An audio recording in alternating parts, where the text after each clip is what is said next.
Kaixo, Aitor naiz eta gaur irakurketa plana azaldu nahi dizuet, zaila delako banaka zuekin hau guztia azaltzea. Kontua da hemen daukazuela bideoaren aurkibidea, edo behintzat aurkezpenaren aurkibidea, eta orain arte egindakoa azalduko dizuet labur, ondoren apur bat aurreko urtea edo aurreko ikasturtean izandako formakuntzaren laburpena egingo dizuet, gero azalduko dut nola sortu irakurgai bat, eta azkenik ikasturte honetarako proiektu honetan dagoen planifikazioa komentatuko dizuet. Kontua da, orain arte egindakoan, proiektu honen hastapenean eleaniztasunerantz programan zegoela urritze batzegi, eta azkenean hizkuntza proiektu 3 eleduna garatu zen eta ingelesa sortu zen hainbat irakasgaietan. Ondoren, irakurketa plana hartu genuen, eta honen luzeapen bat edo izango litzateke, eta kasu honetan helburua ikasleen irakurtzeko eta ulertzeko gaitasuna handitzea da. Bi ardatz nagusi daude, ikasteko irakurri, eta horretan formakuntza jaso genuen materiala sortzen ikasteko, eta asmoa da hori ere aplikatzea. Eta ere horretaz aparte, beste proiektu batekin, kasu honetan ikasketa kooperatibarekin lotura bat eginez, irakurketa partekatu ere sustatzea da ideietako bat. Irakurtzeko ohitura ardatzari dagokionez, familiei orientazioa ematea da ideietako bat, eta baita liburutegia berriztu eta material berria erostea ere.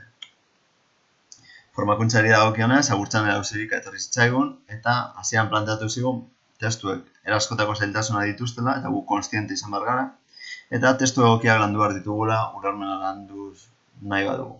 Orduan, klaro, testuak ezin daitezke izan zailegiak, ez da errezigiak ere ez. Orduan, izan behar dira egokiak ez.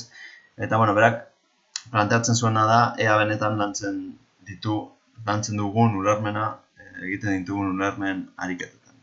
Izan ere, eta adibidea nahiko ilustratiboa da, asmatutako testu honetan, asmatutako hitzekin egindako testu honetan, galderak erantzun genitzake. Hizkuntzak berak baditu, deklinabidea gaitik, edo izen ondo gaitik, edo dena delako gaitik, gai garaputxo bat erantzuteko galderak, baina berez ez dugu ulertu testua. Ez dakigu zer esan nahi duan. Orduan, beha planteatzen du, zuena da, egin behar ditugula galdera batzuk benetan, apur bat, gai direnak ulermena exigitzeko irakurlari edo ikasleari. Orduan, bere ustez, berak landu edo irakurri zituen adituen ustez, badaude estrategia batzuk, irakurle edo guztiok ditugunak, garatzen ditugunak neurri batean edo bestean. Alde batetik aurre ezagutzak daude. Testua irakurri baino lehen ditugun ezagutza batzuk, eta batzuetan laguntzen digute testua ulertzen, ez? Ondoren, behin irakurtzen hasita antizipazioak egiten joan gaitezke, eta horrek laguntzen du ulermenean, edo hipotesia planteatu genitzake. Bestalde, inferentziak egin daitezke da loturak testu barnean edo testuko kanpoko elementuekin, ez? Agian 5. paragrafoan testuan agertzen den zerbait, azaltzen da lehen paragrafoan dagoen beste zerbait egaitik. Ulermena ziurtatzeko ulertu behar izan dugu lotura hori, ez? Edo, testu kanpokoak, ez? Demagun testuko protagonistak ez duela txerriari uko egiten diola, eta musulmana dela, eta guk lotura egin beharko genuke aurrelso gutxo batekin, kanpo testuan agertzen den zerbaitekin. Badakigu musulmanek ez dutela txerria jaten, ulertuko dugu, eta bestela agian, ez. Era berean, hierarkizazioa egiten joan gaitezke, apur bat ideiak ondo antolatuz, eta behin honekin guztiarekin amaituta, gai izan beharko ginateke, ulertu badugu, laburpen egoki bat egiteko, eta testua interpretatzeko edo behar interpretatzeko. Orduan, ulermena eskuratzeko prozesuan, testu eta irakurla daude, eta interakzioan, batzuetan zailtasunak sortzen dira. Orduan, zailtasun honen aurrean, ez baditugu estrategia da abilezia egokiak, lasetan egongo gara, eta ziurrenik ez dugu ulertuko edo oso gutxi ulertuko dugu. Baina kontua da, estrategia egokiak garatu baditu, aurretik aipatutako estrategia horiek, abilezia horiek, horien bidez, joan ahalko gara portxo bat testua ulertzen, eta azkenean gehiago de gutxiago, baina gutxi gora bera ulertuko dugu testuaz.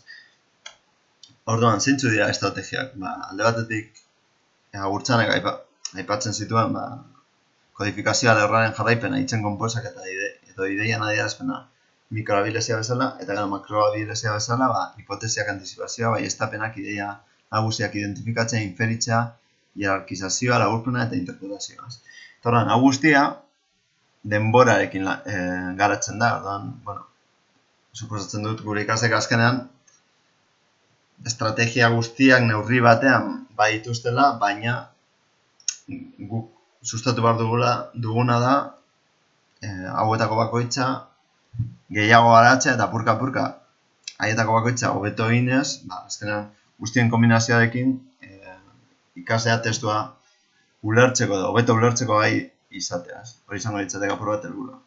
Orduan, ideia orokorra proiektuarena da, apur bat egin berregin eta lortu, izan ere lehenik ulermena lantzeko materiala sortu behar dugu, irakurgai bezala definitu dezakegu zerbait, eta ondoren, ebaluazio bakoitzan, irakasgai bakoitzan, irakurgai hauek lantzea da ideia. Orduan, teorian, urtetan zehar ikasleek ulermenaik eta espezifiko horiek era sistematikoan errepikatzen badituzte behin eta berriro, litekena da ikasleen ulermena, gehiengoen ikasleen ulermena behintzat hobetzea.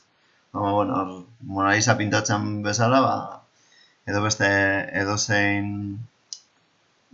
aktibitate edo ekintzetan bezala, errepikatzean eta lantzean gure abileziak hobetzen dira, eta ulermena ere hobetu daiteke. Orduan, nola sortu irakurgai bat gero ikasleekin aplikatu eta ulermena lantzeko? Azkenean testu egoki bat aukeratu edo sortu bat dugu, testu hau, kontu generikoa da, berez grafiko bat izan daiteke edo irudi bat. Zori ere ulertu behar da eta ulermena ere hor sartzen da ez. Orduan, testu edo dena delako hori sortu edo topatu ondoren, galdera batzuk egin beharko genituzke, eta galdera horiek ziurtatu behar dute ikaslek benetan ulertzen duela testua. Eta azkenik, ebaluazio txantilloi bat diseinatzea geratuko litzateke, era erraz batean ebaluatzeko. Planifikazioari dagokionez, dena aipatutako bi ardatzak daude, ikasteko irakurri eta irakurtzeko ohitura. Orduan, lehen kasuan, asmoa zuei dagokionez da, hiru hilabete bakoitzan, irakurgai espezifikoak lantzea. Baina horretarako, kasuan kasu agian ez dago materiala sortuta, eta horregaitik beste puntua da materiala sortzen joatea ez.